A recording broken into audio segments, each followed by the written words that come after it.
ഞങ്ങൾക്ക് ആഗ്രഹം ഉണ്ടായിട്ടും സാധിക്കാൻ പറ്റാത്ത കാര്യങ്ങളാണ് അവൾക്ക് സാധിക്കുന്നത്. അതിൽ ഞങ്ങൾക്ക് വളരെ അഭിമാനമുണ്ട്. അതിൽ ഫിയോണയുടെ ഒരു ബെസ്റ്റ് ഫ്രണ്ട്സായിട്ട് ഒരു 10 പേരോളം ഉണ്ടായിരുന്നു. അവർ ഒന്നിച്ച് കോളേജിൽ പഠിക്കാൻ പോകുന്നു, ഒന്നിച്ച് തിരിച്ചു വരുന്നു, അങ്ങനെയൊക്കെയുള്ള അവസ്ഥയായിരുന്നു. ഇപ്പോൾ അവർ 10 പേരും അവരെ ഒന്നിച്ച് അവരെല്ലാവരും ജർമ്മനിയിലെത്തി. എല്ലാവരും അവിടെ എത്തിയതിന് സന്തോഷമാണ് അവർക്ക്. ഞാനിങ്ങനെ കേട്ടിട്ടുണ്ട് ക്രിസ്മസിനൊക്കെ ഒരു ബോണസ് കൊടുക്കുന്ന കാര്യങ്ങളെ കുറിച്ചൊക്കെ കേട്ടിട്ടുണ്ട്.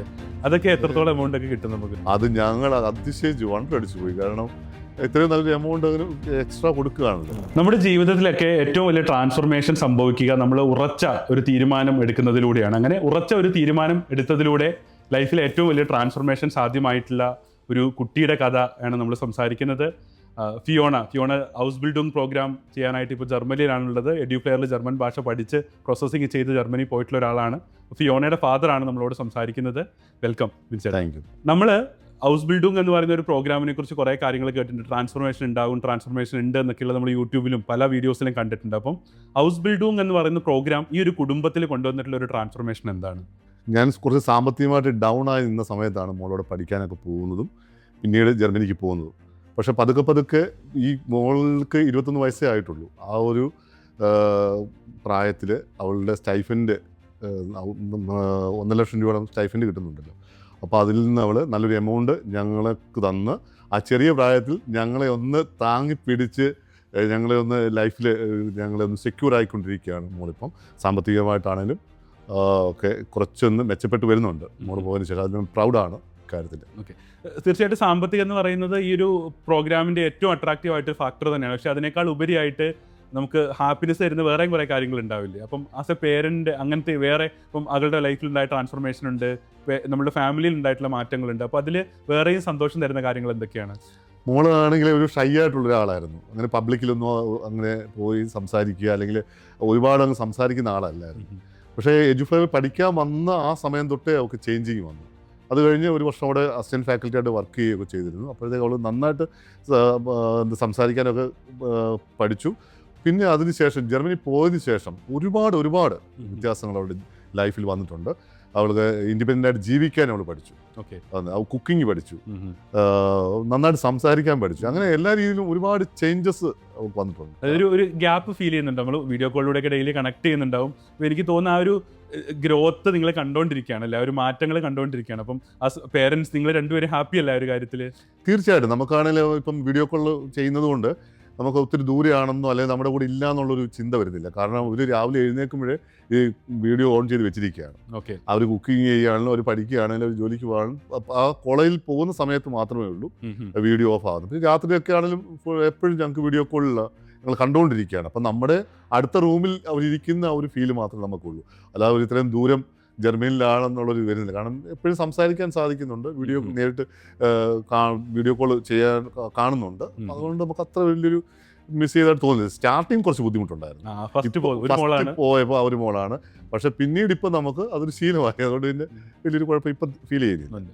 ഞാനിങ്ങനെ ആലോചിക്കുക, അതായത് കോഴിക്കോടുള്ള സമയത്ത് ഫിയോണ ട്രാവൽ ചെയ്തിട്ടുള്ള സ്ഥലങ്ങളൊക്കെ വളരെ ചെറുതായിരിക്കുമല്ലോ.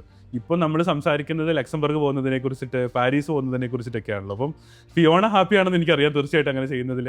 ആസ് പേരൻസ് നിങ്ങൾ എത്രത്തോളം ഹാപ്പിയാണ്? അതൊരു ബക്കറ്റ് ലിസ്റ്റ് ഒക്കെ അച്ചീവ് ചെയ്യുന്നുണ്ടല്ലോ. ഞങ്ങൾക്ക് വളരെ സന്തോഷമാണ്. കാരണം ഞങ്ങൾക്ക് ആഗ്രഹം ഉണ്ടായിട്ടും സാധിക്കാൻ പറ്റാത്ത കാര്യങ്ങളാണ് അവൾക്ക് സാധിക്കുന്നത്. അതിന് ഞങ്ങൾക്ക് വളരെ അഭിമാനമുണ്ട്. അവൾക്കിപ്പോൾ സ്വന്തമായിട്ട് അവർ കൂടെ 3-4 പേരൊക്കെ ഉണ്ട്. എന്നാലും അനിയൻ്റെ മോളും ഒക്കെ ഉണ്ട്. അവർ കൂട്ടുകാരൊക്കെ ഉണ്ടെങ്കിലും അവർക്ക് ഈ ചെറിയ പ്രായത്തിൽ തന്നെ പല രാജ്യങ്ങൾ കാണാനും പല ടൂറിസ്റ്റ് കേന്ദ്രങ്ങളൊക്കെ സന്ദർശിക്കാനും ഒക്കെ അവർക്ക് സാധിക്കുന്നു. വളരെ അഭിമാനകരമായിട്ടുള്ളൊരു നിമിഷമാണ് ഇതൊക്കെ. ഞങ്ങൾക്ക് പ്രൗഡാണ് അവളെക്കുറിച്ച്. ഫിയോണ ഒരു മോളാണെന്ന് പറഞ്ഞാലും പക്ഷേ ഒത്തിരി മക്കളുണ്ടായിരുന്നു ഇവിടെ. ഇപ്പം ഫിയോണ ഉണ്ടായിരുന്നു, അൻസു ഉണ്ടായിരുന്നു, നന്ദന ഉണ്ടായിരുന്നു, നിഷ ഉണ്ടായിരുന്നു, ആതിര ഉണ്ടായിരുന്നു. അപ്പം ഇവരിവിടെയൊക്കെ ഒന്നിച്ച് നമ്മുടെ ഒരേ വീട്ടിൽ ഒരേ പാത്രത്തിൽ നിന്ന് കഴിച്ച് ഒന്നിച്ച് ഫുഡ് കഴിച്ച് ഇവിടെ ഉണ്ടായിരുന്ന ആളുകളാണ്. എഡ്യൂപ്ലെയറിൽ പഠിച്ചുകൊണ്ടിരുന്ന ആളുകളാണ്. ഇപ്പോൾ ജർമ്മനി പോയിട്ട് അവർ ഏകദേശം അടുത്തടുത്ത സ്ഥലങ്ങളിലുണ്ട്. അപ്പോൾ അവരൊന്നിച്ച് ഗെറ്റ് ടുഗെദറുകളൊക്കെ വെക്കുന്നു. അവരവിടെ ഒരു ഫാമിലി ആയിട്ട് അല്ലെങ്കിൽ ഭയങ്കര ഒരു ക്ലോസ് സർക്കിൾ ഇപ്പോഴും മെയിൻറ്റെയിൻ ചെയ്യുന്നു. അപ്പോൾ അതൊക്കെ എത്രത്തോളം സന്തോഷം തരുന്ന കാര്യങ്ങളാണ്. ഇവിടെ 10 പേര് ഒന്നിച്ചായിരുന്നു ഒരു കൂട്ടായിട്ടുണ്ടായിരുന്നു. ഇവിടെ മൊത്തത്തിലൊരു 26 കുട്ടികളുണ്ടായിരുന്നു. അതിൽ ഫിയോണയുടെ ഒരു ബെസ്റ്റ് ഫ്രണ്ട്സായിട്ട് ഒരു 10 പേരോളം ഉണ്ടായിരുന്നു. അവർ ഒന്നിച്ച് കോളേജിൽ പഠിക്കാൻ പോകുന്നു, ഒന്നിച്ച് തിരിച്ചു വരുന്നു, അങ്ങനെയൊക്കെയുള്ള അവസ്ഥയായിരുന്നു. അതിൽ ആദ്യം പോയത് ഫിയോണയും അനിയൻ്റെ മോള് അൻസുമാണ് പോയത്. അപ്പോൾ അവർക്ക് ഭയങ്കര വിഷമമൊക്കെ ആയിരുന്നു. പക്ഷേ ഓരോരുത്തരായിട്ട് പതുക്കെ അതിനടുത്ത സ്ഥലങ്ങളിലൊക്കെ അവർ എത്തി. അത് കഴിഞ്ഞ ശേഷം മന്ത്ലി ഒരു ഒന്നിച്ച് കാണാനുള്ള ഒരു സംവിധാനങ്ങളൊക്കെ ആയി. ഇപ്പോൾ അവർ 10 പേരും അവരെ ഒന്നിച്ച് അവരെല്ലാവരും ജർമ്മനിയിലെത്തി. ഇടയ്ക്കിടയ്ക്ക് അവർ നേരിട്ട് കാണുന്നുണ്ട്. ഒരു ദിവസമൊക്കെ താമസിച്ചിട്ട് 1-2 ദിവസം താമസിച്ചിട്ടൊക്കെയാണ് കുട്ടികൾ ഇവിടുന്ന് പോകുന്നത്. ഫുഡൊക്കെ ഒന്നിച്ചിരുന്ന് കഴിക്കുന്നു, ഞങ്ങളെ വീഡിയോ കോൾ ചെയ്യാറുണ്ട്. അങ്ങനെയുള്ള ഒരു എല്ലാവരും ഇവിടെ എത്തിയതിന് സന്തോഷമാണ് അവർക്ക് ഇപ്പോൾ ഉള്ളത്. എല്ലാ കുടുംബങ്ങളും അതെ. ഈ 10 കുട്ടികളുടെയും പേരൻസ് ഒക്കെ ആയിട്ട് സംസാരിക്കാറുണ്ടോ? തീർച്ചയായിട്ടും 10 കുട്ടികളുടെ പേരൻസുമായിട്ടൊക്കെ സംസാരിക്കും. അവരൊക്കെ ഹാപ്പിയാണ്. ഇപ്പം വാട്സപ്പ് ഒക്കെ ഉള്ളത് കൊണ്ട് മെസ്സേജുകളൊക്കെ അയക്കും, എളുപ്പമാണ്. എല്ലാം മിക്കവാറും ആൾക്കാർ ഗുഡ് മോർണിംഗ് ഒക്കെ ഇടുന്നുണ്ട് ഡെയിലി. 2 ദിവസം ഗുഡ് മോർണിംഗ് ചെന്നില്ലെങ്കിൽ എന്താ വയ്യായോ ഇവിടാണെന്നൊക്കെ ചോദിക്കും, അന്വേഷിക്കുക. അത്ര ഒരു അറ്റാച്ച്മെന്റ് ആണ് പേരൻസുമായിട്ടും അറ്റാച്ച്മെന്റ് ആയി. ഇതൊന്നും ഞാൻ ഒരു ഭയങ്കര പ്രൗഡ് ഫീൽ, അതായത് ഇതിനൊക്കെ എഡ്യൂഫ്ലെയർ ഒരു കാരണമായി എന്നുള്ളത് എന്നെ സംബന്ധിച്ച് ഭയങ്കരമായിട്ടൊരു ഒരു പ്രൗഡ് ഫീലിംഗ് തരുന്ന ഒരു കാര്യമാണ്. തീർച്ചയായിട്ടും ഒരുപാട് ഫ്രണ്ട്സിനെ കിട്ടി ഞങ്ങൾക്ക്. ഇപ്പൊ ഈ ഹോസ്റ്റലിലുള്ള കുട്ടികളുടെ പേരൻസ്, പിന്നെ ഇവരുടെ ബ്രദേഴ്സ്, ഇവരെ കൊണ്ടാക്കാൻ വരുന്ന ആൾക്കാരോട് ഒരുപാട് കോൺടാക്ട് വന്നിട്ടുണ്ട്. ഞാൻ അവരോട് പറയും, നിങ്ങൾ എന്നെ കോൾ ചെയ്യേണ്ട, നിങ്ങൾ വാട്സപ്പിൽ മെസ്സേജ് അയക്കൂ, എമർജൻസിയാണ് തിരിച്ചു വിളിക്കാം. പിന്നെ നമ്മൾ ഏതെങ്കിലും ഒരു സ്ഥലത്ത് പോയി കഴിഞ്ഞാൽ ഇവരവിടെ ഉണ്ടെങ്കിൽ നമുക്ക് അവരെ മീറ്റ് ചെയ്യാം, എന്തെങ്കിലും ഹെൽപ്പ് ഒക്കെ വേണമെങ്കിൽ. അങ്ങനെ ഒരുപാട് കണക്ഷൻ കിട്ടി. അതെല്ലാം കാരണം നമുക്ക് എഡ്യൂഫ്ലെയർ ആണ്. ജർമ്മനിനെ കുറിച്ചുള്ള ഒരു തെറ്റിദ്ധാരണയാണ്, അവിടെ ഭയങ്കര ടാക്സ് ആണ്. ഇപ്പം നമുക്ക് 1.5 ലക്ഷം രൂപ സ്റ്റൈഫൻഡ് കിട്ടുമെന്ന് പറഞ്ഞാലും പല പേരൻസും ചിന്തിക്കുന്നത് അത് അവിടുത്തെ ജീവിത ചെലവിന് തികയുവോ, വീണ്ടും പൈസ നാട്ടിൽ നിന്ന് അങ്ങോട്ടേക്ക് അയച്ചു കൊടുക്കേണ്ടി വരുമോ എന്നൊക്കെ സ്വാഭാവികമായിട്ട് അവർക്ക് ചിന്തിക്കാവുന്നതാണ്. അപ്പം അതിന്റെ ഒരു യാഥാർത്ഥ്യം എന്താണ്? ഇല്ല, സ്റ്റൈഫൻഡ് ഒക്കെ ഉണ്ട്. പക്ഷേ നമ്മളിപ്പോൾ ആദ്യത്തെ പ്രാവശ്യം ഇതുപോലെ പൈസ അവർക്ക് എക്സ്ട്രാ വേണമെന്നുകൊണ്ട് ട്രാവൽ കാർഡിൽ ഒരു 1 lakh കൊടുത്തു വിട്ടിരുന്നു. പക്ഷെ അതൊക്കെ അവർ അതുപോലെ തന്നെ തിരിച്ച് അയച്ചു തരേണ്ടി വന്നു. അപ്പോൾ അവർക്ക് ടാക്സും റെന്റ് എല്ലാം കഴിഞ്ഞാലും നല്ലൊരു എമൗണ്ട് അവർക്ക് സേവ് ചെയ്യാനായിട്ട് പറ്റുന്നുണ്ട്. അപ്പം ഞങ്ങൾക്ക് ഒരു കുറച്ച് പൈസ തന്നാലും ഞാൻ അവളോട് പറഞ്ഞു, മോളെ നീ കുറച്ച് പൈസ സേവ് ചെയ്യണം. അപ്പോൾ അവർക്ക് സേവിങ്സ് ഉണ്ടായിട്ടുണ്ട്. അവരുടെ ആ പൈസ കൊണ്ട് അവർക്ക് പല കാര്യങ്ങളും ചെയ്യാൻ പറ്റും. തീർച്ചയായിട്ടും പല കാര്യങ്ങൾ. പിന്നെ വെക്കേഷനിൽ അവർ ചില രാജ്യങ്ങൾ സന്ദർശിക്കാനായിട്ട് പോകുന്നു, ടൂറിസ്റ്റ് പ്ലേസിലൊക്കെ പോകുന്നുണ്ട്. നല്ല ഫുഡുകൾ അവർ കഴിക്കുന്നുണ്ട്. ഒന്നിനും ഒരു കുറവില്ല. അവർ സേവിങ്സ് ഉണ്ട്, നമുക്കും അയച്ചു തരുന്നുണ്ട്. അപ്പോൾ അതുകൊണ്ട് അങ്ങനത്തെ പ്രശ്നങ്ങളൊന്നുമില്ല. പിന്നെ അതുപോലെ സ്റ്റൈഫൻഡ് എന്ന് പറഞ്ഞാൽ ഈ ആദ്യത്തെ വർഷം ഓരോ മാസം 1.5 ലക്ഷമാണ് കിട്ടുന്നതെങ്കിൽ സെക്കൻഡ് ഇയർ ആണ് ഇപ്പം. അപ്പോൾ സെക്കൻഡ് ഇയറിൽ 10,000 കൂടി എക്സ്ട്രാ അഡീഷണൽ വരും. പിന്നെ അത് തേർഡ് ഇയറിൽ വീണ്ടും 10,000 കൂടി വരും. പിന്നെ ഓരോ സ്റ്റൈഫൻഡ് കിട്ടുന്നതിന് അനുസരിച്ചാണ്. ചില കുട്ടികൾക്ക് 1.30 ആയിരിക്കും കിട്ടുന്നത്, അത് 1.40, 1.50 അങ്ങനെ ഓരോ വർഷം. പിന്നെ ചില ആൾക്കാർക്ക് പിന്നെ സ്റ്റാർട്ടിങ് തന്നെ 1.60 കൊടുക്കുന്നുണ്ട്. ഇപ്പം തന്നെ ഇവിടുന്ന് ലേറ്റസ്റ്റ് ആയിട്ട് പോകാനായിട്ടുള്ള ഋതുപ്രിയ 1.60 ആണ്. പക്ഷെ അങ്ങനെ വരുമ്പോൾ ആ 3 വർഷവും 1.60 വെച്ചാൽ നന്ദനും അങ്ങനെ തന്നെയായിരുന്നു. ആ 3 വർഷവും അങ്ങനെ തന്നെയായിരുന്നു. അതേസമയം 1.30 കൊടുത്ത ആൾക്കാർക്ക് 1,40,000, 1,50,000 അങ്ങനെ ഓരോ വർഷം ഇൻക്രീസ് ആവുന്നു. പിന്നെ ഞാനിങ്ങനെ കേട്ടിട്ടുണ്ട്, ഈ ക്രിസ്മസിനൊക്കെ ഒരു ബോണസ് കൊടുക്കുന്ന കാര്യങ്ങളെ കുറിച്ചൊക്കെ കേട്ടിട്ടുണ്ട്. അതൊക്കെ എത്രത്തോളം എമൗണ്ട് ഒക്കെ കിട്ടും നമുക്ക്? തീർച്ചയായിട്ടും ഞങ്ങൾ അത് അറിഞ്ഞപ്പോൾ ഞെട്ടിപ്പോയി കേട്ടോ. അതായത് അവരുടെ ഒരു സ്റ്റൈഫൻഡ് തന്നെ അവർക്ക് ഒരു മാസത്തെ സ്റ്റൈഫൻഡ് അവർക്ക് എക്സ്ട്രാ കൊടുത്തു. അത് ഞങ്ങൾ അതിശയിച്ച് വണ്ടടിച്ചു പോയി. കാരണം ഇത്രയും നല്ലൊരു എമൗണ്ട് അങ്ങനെ എക്സ്ട്രാ കൊടുക്കുകയാണല്ലോ. അവർക്ക് നേരത്തെ അറിയാമോന്ന് എനിക്കറിയില്ല. എന്നോട് പറഞ്ഞു, പപ്പ ഇങ്ങനെ ഒരു പൈസ ഞങ്ങൾക്ക് ക്രിസ്മസിന് കിട്ടിയിട്ടുണ്ട് എന്ന് പറഞ്ഞു. അപ്പം നമുക്കത് ഭയങ്കര അതിശയം, വലിയൊരു എമൗണ്ട് ആണ്, നല്ലൊരു എമൗണ്ട് അല്ലേ അത്. എനിക്ക് തോന്നുന്നു ജർമ്മനി എന്ന് പറയുന്ന ഒരു രാജ്യം, അതായത് പിന്നെ അത്രയും മഹത്തരമായിട്ടുള്ള ഒരു പോളിസീസ് ഉള്ള ഒരു രാജ്യം, നമ്മളെ അങ്ങോട്ട് വെൽക്കം ചെയ്യുമ്പോൾ ഇത്രയും കാര്യങ്ങൾ തന്നിട്ടാണ് നമ്മളെ വെൽക്കം ചെയ്യുന്നത് അല്ലേ? അതെ, തീർച്ചയായിട്ടും. അതായത് അവർ ആദ്യമേ കുറച്ചൊരു കാര്യം ഡയറക്ഷൻ നമുക്ക് തന്നിട്ടുണ്ടായിരുന്നു. ആ പറഞ്ഞതുപോലെ തന്നെ അവിടെ ചെന്നപ്പം എല്ലാ കാര്യങ്ങളും അവർ പറഞ്ഞതിനേക്കാളും കൂടുതൽ അവിടെ ചെന്നപ്പോൾ അവർ എല്ലാ കാര്യങ്ങളും അവിടെ ഉണ്ടായിരുന്നു. ഈ അക്കോമഡേഷൻ്റെ കാര്യത്തിലാണെങ്കിലും അവർക്കൊരു 15 ദിവസത്തെ ഫുഡിൻ്റെ അറേഞ്ച്മെൻറ്റ്സ് ആണെങ്കിലും കോളേജിൻ്റെ കാര്യങ്ങളെക്കുറിച്ചും കോളേജ് ചെല്ലുന്ന സമയത്ത് എങ്ങനെയൊക്കെയാണെന്നുള്ള ഒരു ബുദ്ധിമുട്ടുണ്ടായിരുന്നു. പക്ഷേ സീനിയേഴ്സ് എല്ലാവരെയും കൊണ്ടുവന്ന് ഇൻട്രൊഡ്യൂസ് ചെയ്യുകയും അങ്ങനെയൊക്കെ ആയിരുന്നു. ഇപ്പം പുതിയതായിട്ട് പോയ കുട്ടികൾ ചെന്നപ്പം ഇവർ സെക്കൻഡ് ഇയർ ആയപ്പം മോളൊക്കെയാണ് ഓരോ ക്ലാസ്സിലും പുതിയ കുട്ടികളെ വെൽക്കം ചെയ്യുകയും ഇൻട്രൊഡ്യൂസ് ചെയ്യുകയും ഒക്കെ ചെയ്യുന്നത്. അപ്പോൾ അവരവിടുത്തെ ആൾക്കാരായിട്ട് മാറിക്കൊണ്ടിരിക്കുന്നത്. ഈ പല പേരൻസ് ഇപ്പം നമ്മൾ സോഷ്യൽ മീഡിയയിലൊക്കെ കുറേ കാര്യങ്ങൾ കാണുന്നത്, റേസിസം ഓരോ രാജ്യങ്ങളിൽ ഇന്ത്യക്കാർക്കും ഏഷ്യൻസിൻ്റെ നടക്കുന്ന കുറേ കാര്യങ്ങളെക്കുറിച്ച് കേൾക്കുന്നുണ്ടല്ലോ. ഞാൻ മനസ്സിലാക്കുന്നത് നമ്മുടെ കയ്യിലിരിപ്പോണ്ട് തന്നെയാണ് മെജോറിറ്റി. ഈ ജർമ്മനിയിൽ അങ്ങനത്തെ ഒരു അവസ്ഥ ഉണ്ടാകുമോ എന്നുള്ളൊരു പേരൻറ്റിൻ്റെ ആശങ്കയായിരിക്കുമല്ലോ. ഇപ്പം ഫിയോണയുടെ കേസിൽ ഇങ്ങനത്തെ എന്തെങ്കിലും ഒരു കാര്യങ്ങളെക്കുറിച്ച് ബിനുചേട്ടൻ കേട്ടതായിട്ടോ പറഞ്ഞതായിട്ടോ അങ്ങനെ എന്തെങ്കിലും ഓർമ്മയിലുണ്ടോ? ഞങ്ങൾക്ക് ഇവർക്ക് ആദ്യം ഈ ഇത് പഠിക്കാനോ അല്ലെങ്കിൽ ഇപ്പം ഓൾഡ് ഏജ് ഹോമിൽ പോയി വർക്ക് ചെയ്യാനോ അങ്ങനെയൊക്കെ സാധിക്കുമെന്നുള്ളൊരു പേടിയുണ്ടായിരുന്നു. ഓക്കെ. പക്ഷെ അവൾ അത് എൻജോയ് ചെയ്യുമായിരുന്നു. ഓരോ ദിവസവും എല്ലാ ദിവസവും അന്നത്തെ കാര്യങ്ങൾ അങ്ങോട്ട് ഷെയർ ചെയ്യും. അപ്പം ഇന്നൊരു പ്രായമുള്ളൊരു അമ്മച്ചി ഉണ്ടായിരുന്നു. ആ അമ്മച്ചിയെ കുറച്ച് കെയർ ചെയ്യേണ്ടതാണ്. നല്ല സ്നേഹമായിരുന്നു. എന്നോടൊരു പ്രത്യേക ഒരു സ്നേഹം അവർ കാണിക്കുന്നുണ്ട് എന്നൊക്കെ പറഞ്ഞിട്ട് അവർ നല്ല കെയറിങ് തിരിച്ച് നമ്മൾ എങ്ങനെയാണോ അവരോട് പെരുമാറുന്നത് ആ രീതിയിലാണ് അവർ തിരിച്ച് നമ്മളോട് നമ്മുടെ കുട്ടികളോട് നല്ല സ്നേഹത്തോടാണ് പെരുമാറുന്നത്. കുഴപ്പമൊന്നുമില്ല. അപ്പം നാളെ ഇനി തിങ്കളാഴ്ച തൊട്ട് ഹോസ്പിറ്റൽ ഡ്യൂട്ടിയാണ്. ഈ സെക്കൻഡ് ഇയർ ആയപ്പോൾ ഇനി ഹോസ്പിറ്റൽ ഡ്യൂട്ടിക്കാണ് പോകുന്നത്. രാവിലെ 6 മണിക്ക് പോയി 8 മണിക്കൂർ ഡ്യൂട്ടിയാണ്. അതാണ് ഈ അടുത്തത്.